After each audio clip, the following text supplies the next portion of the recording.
Welcome back to Nasdaq Trade Talks. I'm your host, Jill Malandrino, Global Markets Reporter at Nasdaq. We're coming to you live from Las Vegas at the Global EQ Derivatives Conference. Joining me for this segment, we have Kari Vatanen. He is the head of cross assets and allocation over at Varma Mutual Pension Insurance Company. And we're actually going to get a preview of his presentation, even before the conference gets it, on is there anywhere to hide in this market. It's great to have you on set with us. And let's talk about some of the main challenges of diversification in multi-asset class portfolios. Yes, I think nowadays diversification is much more challenging than it has been for decades.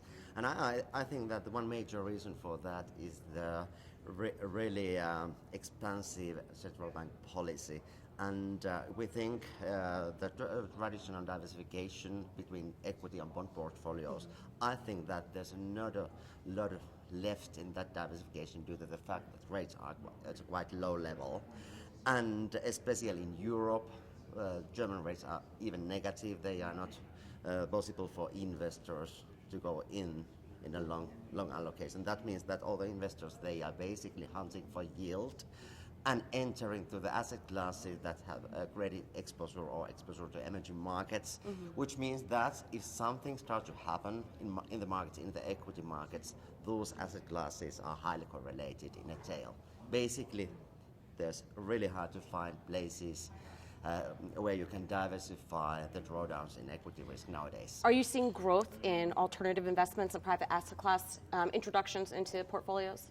Yes, basically we have been active investor in alternatives, but I see there's quite similar problems there in alternative space. If we take, for example, private asset classes like private equities, private debt, or real estates, they seem to have quite low correlation against equity markets if we measure that on a monthly or yearly frequency.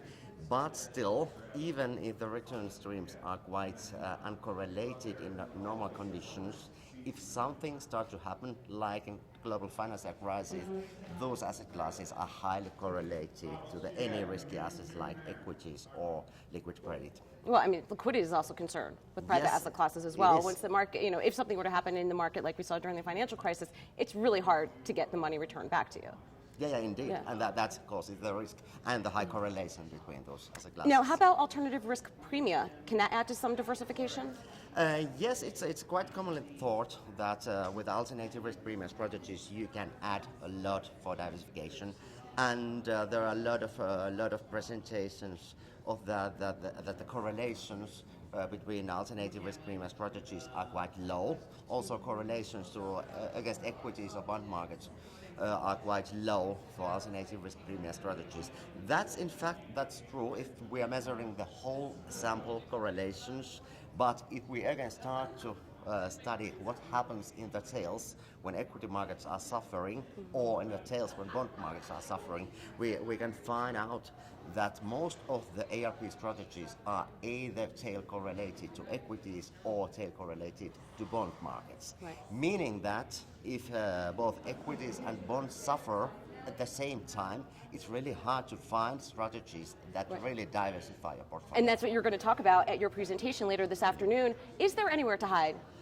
In fact, there are some strategies that seems to be quite uncorrelated to tail returns of equity and bond markets. I would like to pick one single strategy, what is FX value. It has diversified ARP portfolio. Also last year, that was quite tough for ARP portfolios. And also in commodity space or in some kind of structural flow-based strategies, you can find less correlated strategies that diversify your portfolio. But you really have to do your homework to find those strategies that are not tail correlated to equities or bonds. All right, we'll look forward to your presentation later this afternoon. Thanks so much for joining us on Trade Talks. And thanks for joining us from the Global EQ Derivatives Conference. I'm Jill Malandrino, Global Markets Reporter at Nasdaq.